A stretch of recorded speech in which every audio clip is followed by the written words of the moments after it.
The reason why we are here as representatives of Mount Kenya jurists is that we have heard when Azimio was presenting that Jubilee Party have come before this forum.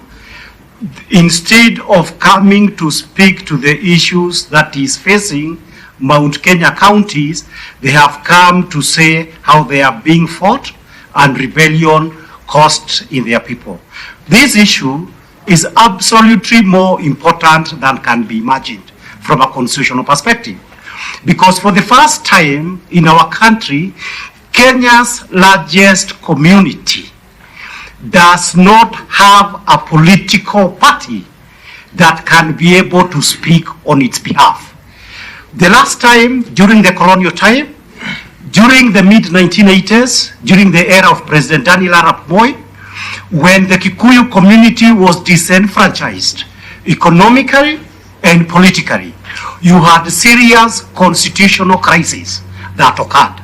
And therefore, as our first point, the issue of purely somebody imagining that you can take Jubilee Party as the last voice that can credibly be able to speak for the people of Mount Kenya is going to have very serious repercussions in view of the fact that the discontent, and I believe you come from the area, that is boiling in central Kenya, and there is nobody to give voice to that discontent, will ultimately be dangerous to this country.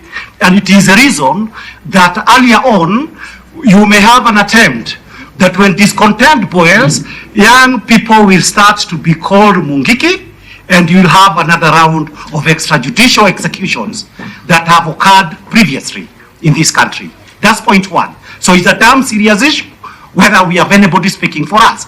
Issue number two is this: the fact that for purposes of having a country, Kenya, when you speak about all these issues that you are talking about, audit of presidential elections and all these other issues, it boils down to one simple issue.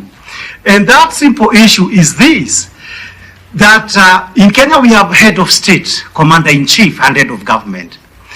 Ultimately, in any country, it is the fidelity of the presidents to the constitutions that avoids this maandamano and ensures the country is being governed competently and to avoid financial collapse that has occurred in Ghana, Sri Lanka, and even Haiti.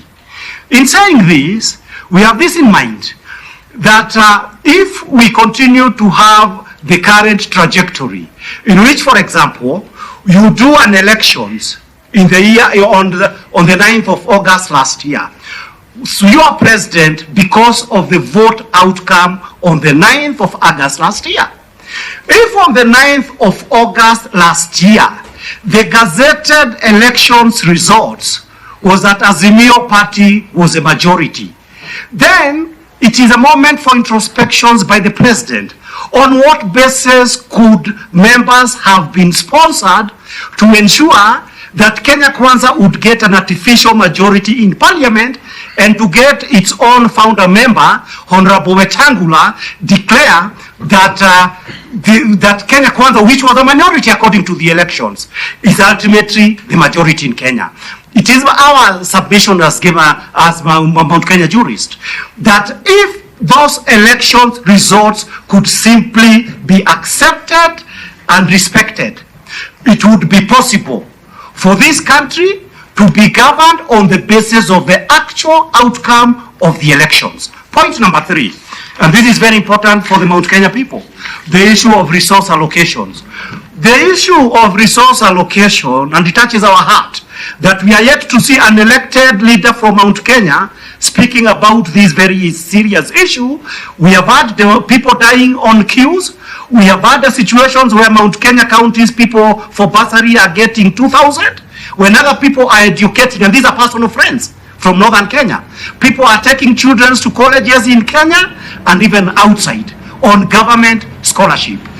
This issue, Madam Chair, must be addressed in two perspectives.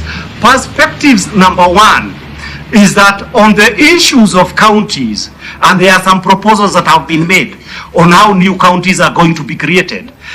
We have, in these proposals, we have one county from Mount Kenya. This is Nyambene.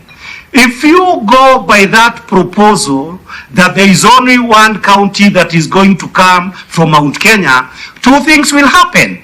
We share money in Kenya under the Constitution, based on the number of counties that any community have.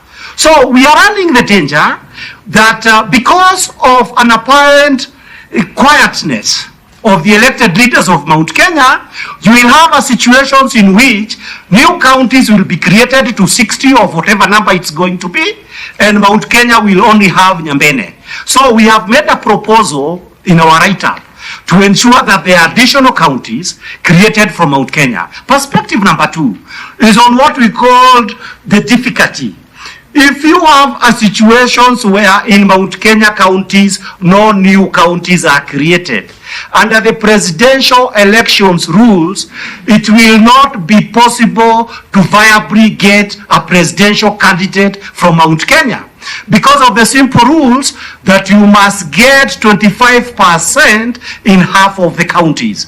And there will also be the additional issue that in the Senate, despite being the largest community, people like Somalis may end up having greater voice than Kenya's largest community before the Senate. So it's a serious issue that needs to be taken. The last 2 points are these. Madam Chair, I have a reputation. You have 3 minutes. I will try to do my best, but let me just make these 2 points. Without questions. Yes. 3 minutes, and we have not yet sought any that's the issue. questions. You can avoid the questions. We don't just...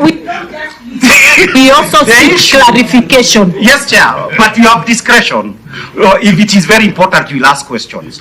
The two other issues that we need to add to this particular issue is the big issue of Article 43.